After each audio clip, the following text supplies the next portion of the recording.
নমস্কার, মায়ের কথা সুমন চ্যানেলে আপনাদের সবাইকে স্বাগত। অনুরোধ করব ভিডিওটা স্কিপ না করে যারা আধ্যাত্মিক পথে এগোতে চান তারা পুরোটা দেখবেন। হ্যাঁ, আমি এখানে টুকটাক নেগেটিভ শক্তি ইত্যাদি নিয়েও আলোচনা করি, যেগুলো অনেকের বেশি ভালো লাগে হয়তো। কিন্তু একটা জিনিস মাথা রাখবেন, আমি যদি নেগেটিভ চর্চা বেশি করি তাহলে আমি কিন্তু নেগেটিভকে বেশি ডেকে ডেকে আনবো।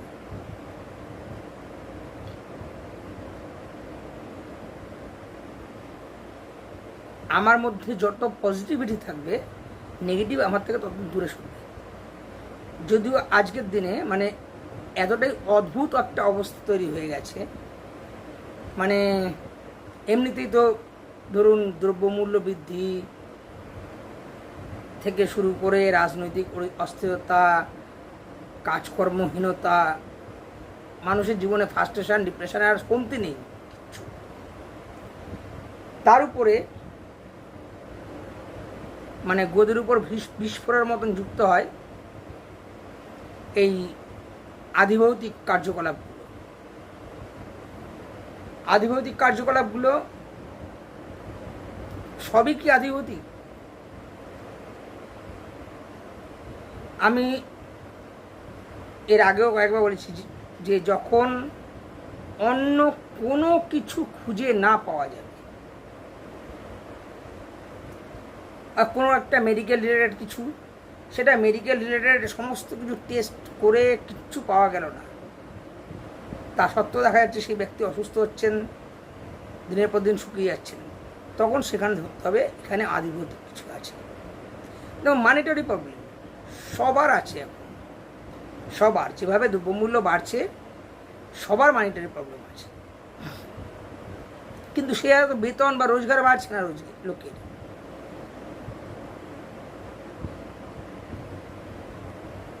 তো মানিটারি প্রবলেম, আমার আয় ঠিক মতন হচ্ছে না, আয় উন্নতি আটকে গেছে, এটাকে তন্ত্রের ইসের মধ্যে ফেলা, যে তান্ত্রিক কোনো কিছু করে এর থেকে মুক্ত, এগুলো বোগাস। আরেকটা বোগাস কি, যেটা অল্প বয়সী ছেলেমেয়েরা বেশি পড়ে, বেশি ফাঁদে পা দেয়, এটাই সেটা হচ্ছে বশীকরণ। ট্রেনের মধ্যে তো ভর্তি, বিজ্ঞাপনে ভর্তি, 3 মিনিটে বশীকরণ, 3 সেকেন্ডে বশীকরণ, 3 দিনে বশীকরণ, 7 দিনে চ্যালেঞ্জের সঙ্গে বশীকরণ। প্রশ্নটা আমার একটাই, আদৌ হয়তো বশীকরণ বলতে যেটা বোঝায়, সেই লোকটি বা সেই নারীটি বা সেই পুরুষটি সম্পূর্ণ আমার বাসা থাকবে, আমি বললে উঠবে, আমি বললে বসবে, হয়তো।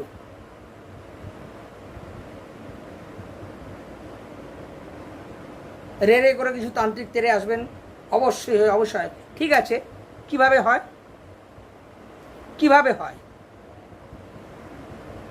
আমি যাকে বশীকরণ করতে যাই তাকে তো আপনার কাছে আনতে পারবো না, সম্ভব নয়, কারণ সে তো আমার বশীকরণ হতে চায় না। তাহলে আমি যাকে বশীকরণ করতে তার ফটো নিয়ে যাব, তেনারা বলবেন হ্যাঁ ফটো তো হবে, ফটো নিয়ে আসলেও রোকরা গুনলে সব হবে। আচ্ছা, ফটো নিয়ে যাবো, আমি নরেন্দ্র মোদীর ফটো নিয়ে গেলে উনি বশীকরণ করতে পারবেন?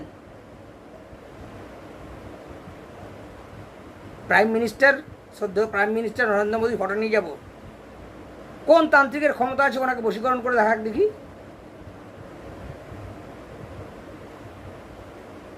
আমি প্রিয়াঙ্কা চোপড়াকে বশীকরণ করতে চাই, কোন তান্ত্রিকের ক্ষমতা আছে দেখি প্রিয়াঙ্কা চোপড়াকে বশীকরণ করে দেখাবে? ফটো তো অ্যাভেলেবেল। এগুলো না একটু কমন সেন্স খাটান। এগুলো আপনাদের সেন্টিমেন্টের দুর্বলতার জায়গাগুলো নিয়ে না এই তান্ত্রিকগুলো করে খাচ্ছে। আপনার গায়ে হচ্ছে টাকা দিয়ে আসছেন, কোনো রিসিপ্ট পাচ্ছেন না, টাকা দিচ্ছেন, কোন কাজের জন্য টাকা দিচ্ছেন তান্ত্রিককে, রিসিপ্ট দিচ্ছে আপনাকে, রিসিপ্ট চাইলে ঘাড় ধাক্কা দেবে, তাদের মাসালম্যানরা।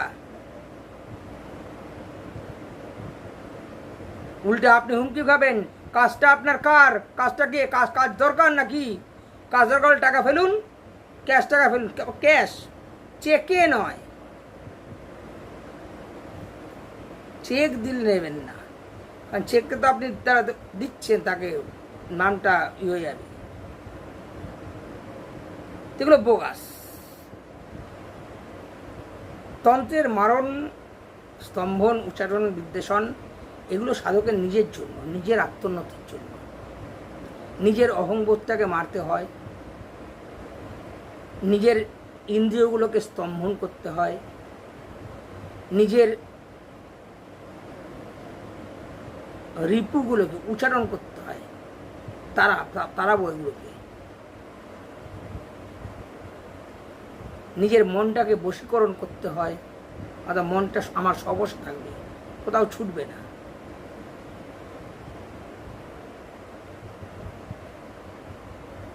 ঈশ্বরের উপরে নিজের চোখ দুটোকে সম্মোহিত করে ফেলতে হয়, যে ওই রূপ দেখার অন্য কোনো রূপ দেখে ভুলবে না।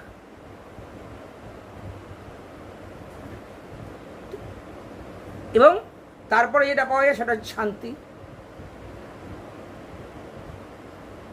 তো এই শান্তি মানে সৎকর্মে যেগুলো, এগুলো এই জন্য, কিন্তু কিছু অবশ্যই বলবো এগুলোর মধ্যে থেকে কিছু বাহ্যিক ক্রিয়াকলাপ দিয়ে ক্ষতিকর দিকগুলো, অবশ্যই বারবার বলবো, ক্ষতিকর দিকগুলো করা যায়। এইখানে একটি বিরাট ভূমিকা আসে আমাদের ইষ্টমন্ত্রের।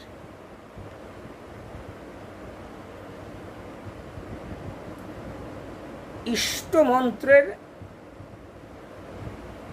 যে বা ইষ্টমন্ত্রের যে বীজ বা যে বীজ মন্ত্র গুরু আমাকে দিয়েছেন, সেই বীজকে আমি নিজে কতটা জাগাতে পেরেছি।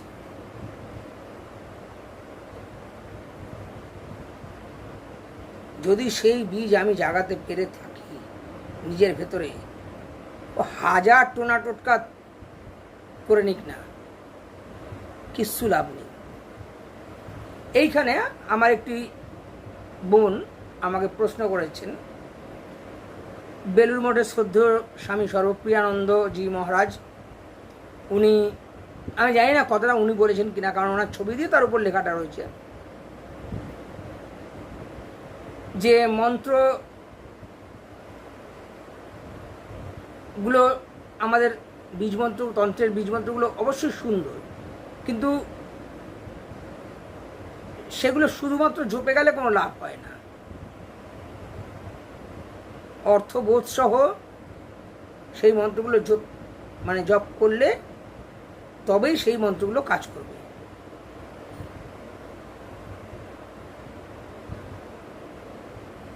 কথাটা কিন্তু খুব একটা ভুল বলেননি, কথাটা উনি খুব একটা ভুল বলেননি। আমরা খুব সহজভাবে, মা যেরকম বলে গেছিলেন, জপাত সিদ্ধি, জপাত সিদ্ধি, জপাত সিদ্ধি, জপ করলেই সিদ্ধ হওয়া যায়। সে ঠাকুরও বলেছিলেন, সেই ঈশ্বরের নাম হচ্ছে মিছরির রুটি, সে তুমি আর করেই খাও বা সিধে করেই খাও, মিষ্টি লাগবে। হ্যাঁ, লাগবে মিষ্টি,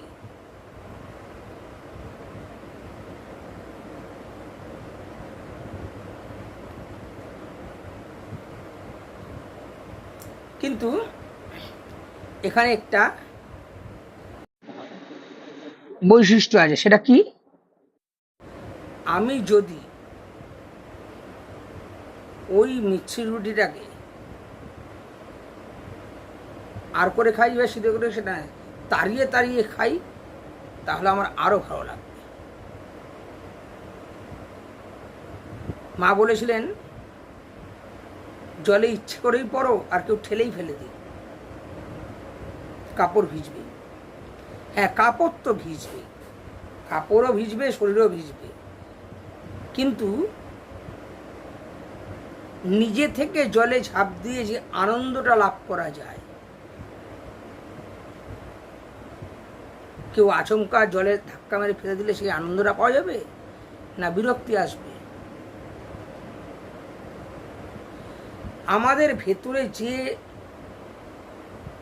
শক্তিগুলো রয়েছে, শক্তিগুলো বলবো এখানে, কারণ শক্তি একটাই, কিন্তু সেটা বিভিন্ন অভিমুখে বিভিন্নভাবে ভাগ হয়ে রয়েছে।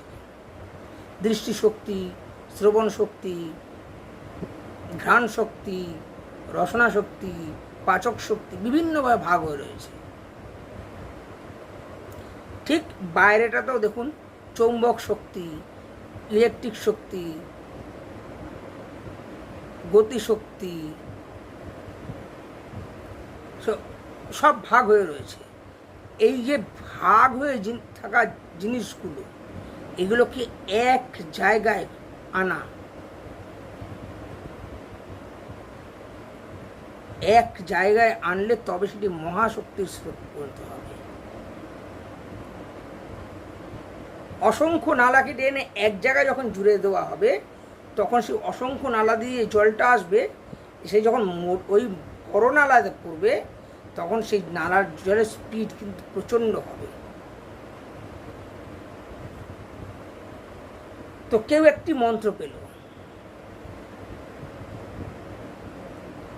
মন্ত্র পেল, যথানির্দেশে সেই জপ হচ্ছে, কিন্তু অর্থবোধ নেই।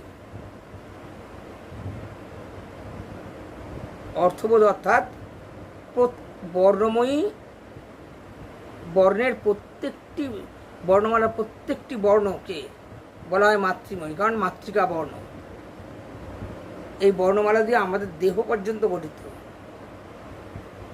আমরা যা বলি, যা করি, যা লিখি, সব বর্ণমালা দিয়ে, অক্ষর দিয়ে। তো এই বর্ণমালার যে মন্ত্রগুলো তৈরি হচ্ছে, সেই মন্ত্রগুলো কি শুধুমাত্র রিং ক্রিং এই জাতীয় কিছু, বা শুধু এই রিং ক্রিং বা হুমফট এইসব জপ করে কি হবে যদি না অর্থবোধ থাকে?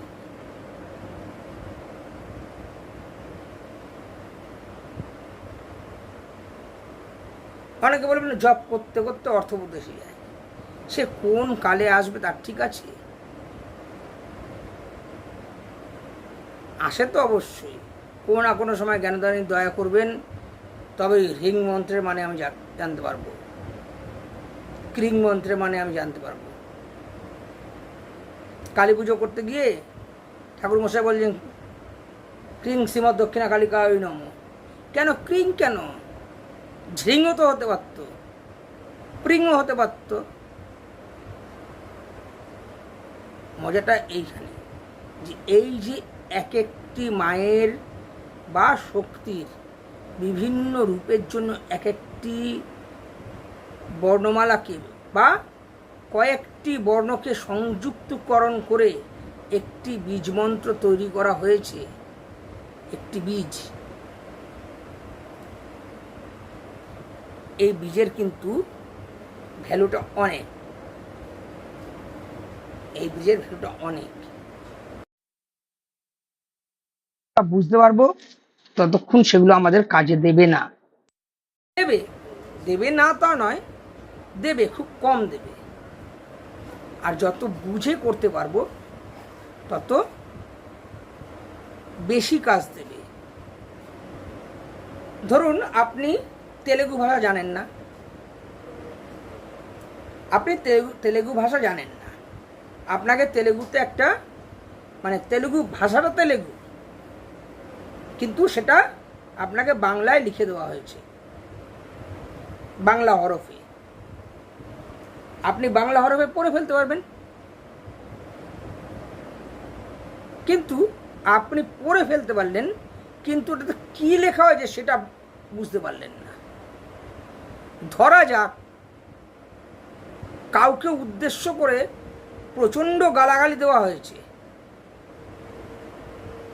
ধরুন আপনি একটা অফিসে কাজ করেন, আপনার পেছনে লাগার জন্য আপনার কিছু কলিগ তেলেগু ভাষায় আপনার বসকে যথাসম্ভব গালাগালি করে সেই তেলেগু ভাষাটিকে বাংলা হরফে কনভার্ট করে আপনার হাতে ধরে দিয়েছে পড়ার জন্য।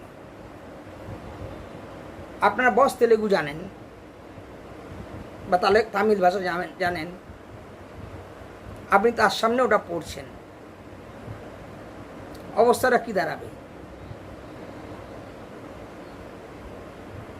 বীজ মন্ত্রের অবস্থাও এই রকম হয়। অর্থবোধ না জানলে আমার কোন বীজ মন্ত্রটা দরকার সেটা যদি আমি না বুঝি, ইভিন আমাকে যিনি দিয়েছেন তারও যদি সেই জ্ঞান না থাকে, তাহলে খুব মুশকিল।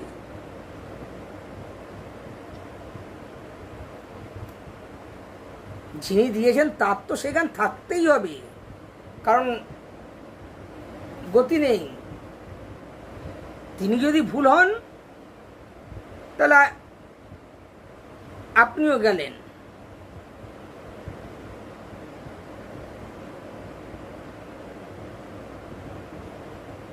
কারণ এই যে বীজ মন্ত্রগুলোর আরেকটা কারণ আছে বীজ মন্ত্রগুলোর এফেক্টিভ হওয়ার, সেটা হচ্ছে ধ্বনিকে বলা ব্রহ্ম, নাদ ব্রহ্ম। দেখুন, একই জিনিস 4-5টা বন্ধু বান্ধব একসঙ্গে বসে যখন আড্ডা মারছে, দেখবেন গালাগাল দিয়ে, দু চার অক্ষরে গালাগাল দিয়ে কথা বলছে তারা। ওই বন্ধুদের দলে নেই এমন তৃতীয় অন্য একটি ছেলে যদি তাদের ঠিক ওই গালাগাল দিয়েই কথা বলে, তারা কিন্তু মারামারি করতে লেগে যায়। কেন? এরা তো নিজের মধ্যে সেই একই কথাই বলছিল, ও তো সে একই কথা বলেছে, তাহলে কেন লাগলো না? পারস্পরিক সম্মিলন, এদের কথাবার্তার মধ্যে ওইগুলো বা এদের বন্ধুত্বের মধ্যে ওইগুলো চলে। ও তো তাদের বন্ধু নয়, সে এখানে এটা বলতে পারে না। তাই কোন ক্ষেত্রে কোন বীজমন্ত্র হবে, ক্ষেত্রটা কি? দেহ। ক্ষেত্রটা হচ্ছে আমাদের দেহ। তো এই দেহের অনুরূপ কোন বীজমন্ত্র হবে সেটা একমাত্র অভিজ্ঞ সদ্গুরু নির্ধারণ করতে পারেন। বই দেখে, বাজার থেকে বই কিনে বীজমন্ত্র পড়া যায় না, বীজমন্ত্র জপ করা যায় না, দীক্ষা নেওয়া যায় না। তাতে লাভের থেকে ক্ষতির সম্ভাবনা অনেক অনেক অনেক গুণ বেশি। আর আজকাল যা দেখছি, কালীতারা তো দূরস্থ, ছিন্নমস্তা, ধূমাবতী, মাতঙ্গী, বগলা, ভৈরবী, এদের নিয়ে পর্যন্ত টানাটানি চলছে। বাচ্চা বাচ্চা ছেলেরা হোক না পূর্ণাভিষিক্ত, সবই নাকি পূর্ণাভিষিক্ত হোক। আমার কি? আমার তো কিছু করার নেই। আমায় মা যেটুকু দিয়েছেন সেটুকু নিয়ে চুপ হয়ে বসে আছি। এই আপনাদের সাথে দুটো কথা বলি, কেউ ফোন করলে দুটো কথা বলি, ব্যাস। আমায় তো দেখার দায়িত্ব দেননি, যাদের দিয়েছেন তারা বুঝবেন। অনেকক্ষণ কথা বললাম, পরের দিন আসবো অন্য একটা বিষয় নিয়ে। এর মধ্যে যদি আপনাদের কোনো প্রশ্ন থাকে অবশ্যই পাঠান, আমার তাহলে টপিক বাঁচতে সুবিধা হয়। কি বিষয় নিয়ে বলবো আপনারা প্রশ্নের মাধ্যমে জানান, চেষ্টা করব সেটা নিয়ে বলার। তখন সবাই সুস্থ থাকবেন, ভালো থাকবেন। নমস্কার।